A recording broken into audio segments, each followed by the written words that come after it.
Due to multiple copyright claims placed upon multiple episodes of Not Too Critical Reviews, I have decided to stop using full trailer clips in the reviews. I apologize for the inconvenience. Greetings film fans and JPC News viewers, welcome to Not Too Critical Reviews. I'm your host Renard, and this week we'll be focusing on a curious, spine-tingling horror film that broke out at Sundance last year, an underrated female-centered gem that overcomes a problematic premise, and our first film in what is so far the biggest film of 2016, the R-rated comic book action comedy Deadpool. Deadpool fans have been anticipating a proper film for their Merc with a mouth ever since his disastrous revisionist portrayal in 2009's X-Men Origins Wolverine, which even then had Ryan Reynolds in the part, and the impressive debut of test footage from 2012, which was basically a first draft of the highway scene in this film. Deadpool is a mostly entertaining film that, upon even the smallest amount of scrutiny, reveals itself to be a rather standard superhero origin story with dwindling character stakes and trademark Deadpool fourth wall breaking jokes that, during the 80% of the moments they work, seem to cover for the film's routine narrative, supporting characters, villains, even the film's production values, rather than serve a truly subversive satirical superhero film. It's almost as if Deadpool, in all of its crass, strong content and energetic disregard for responsibility, actually wants to be a normal superhero film. However, it is the disturbingly jovial, violently witty, and star-making performance of Ryan Reynolds as the titular character who carries this pretty standard story, shot and edited with precarious confidence by Tim Miller in his directorial debut. Reynolds owns this film, all 108 minutes of it.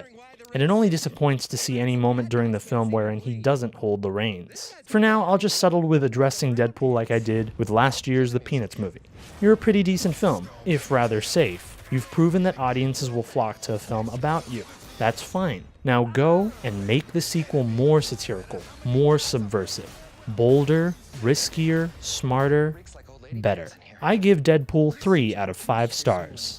Our next film is the ensemble romantic comedy How to Be Single, directed by Christian Ditter and starring Dakota Johnson, Rebel Wilson, Leslie Mann, and Allison Brie.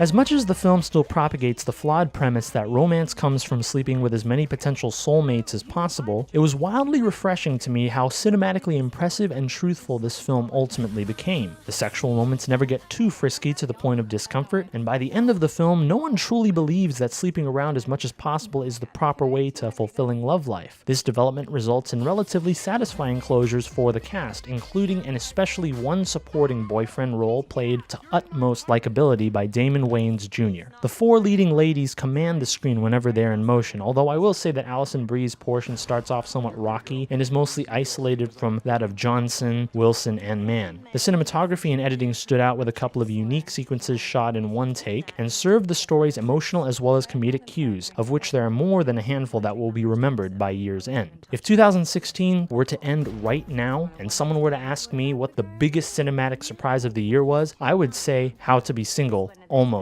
immediately. I give How to Be Single 3.5 out of 5 stars. Our final film for this week is the period supernatural horror film The Witch, directed by first-time writer-director Robert Eggers and starring Anya Taylor-Joy, Ralph Ineson, Kate Dickie, and Harvey Scrimshaw. I have seen and reviewed 2 horror films so far in 2016, The Boy and The Forest, and I didn't like either of them, mostly due to their unwatchable use of jump scares. The Witch has none of that. Rather, The Witch depends upon an unrelenting, unwavering, and unresolved sense of psychological tension, thus binding each willing audience member to their seat from start to finish. The film thoroughly orients its audience to its time period, right down to the convincing use of antiquated English. The cinematography and editing is subtle and sublime when the film is quiet, and ominous and abrupt when the horror emerges. English actor Ralph Ineson gives a larger-than-life performance as the family's patriarch, but it is newcomer Anya Taylor-Joy who provides the film's darkly feminine focus. Cinema could use more films such as The Witch each year. The Witch, I can say with confidence, is not only the first horror film I like this year so far, but as with It Follows from last year, it will go down to define horror cinema in 2016. I give The Witch 3.5 out of 5 stars. This week's Cinemagoing Advice: watch all 3 of these films with an open mind, especially The Witch and How to Be Single. However, I strongly recommend that parents should not bring any kids that don't go to high school to see Deadpool.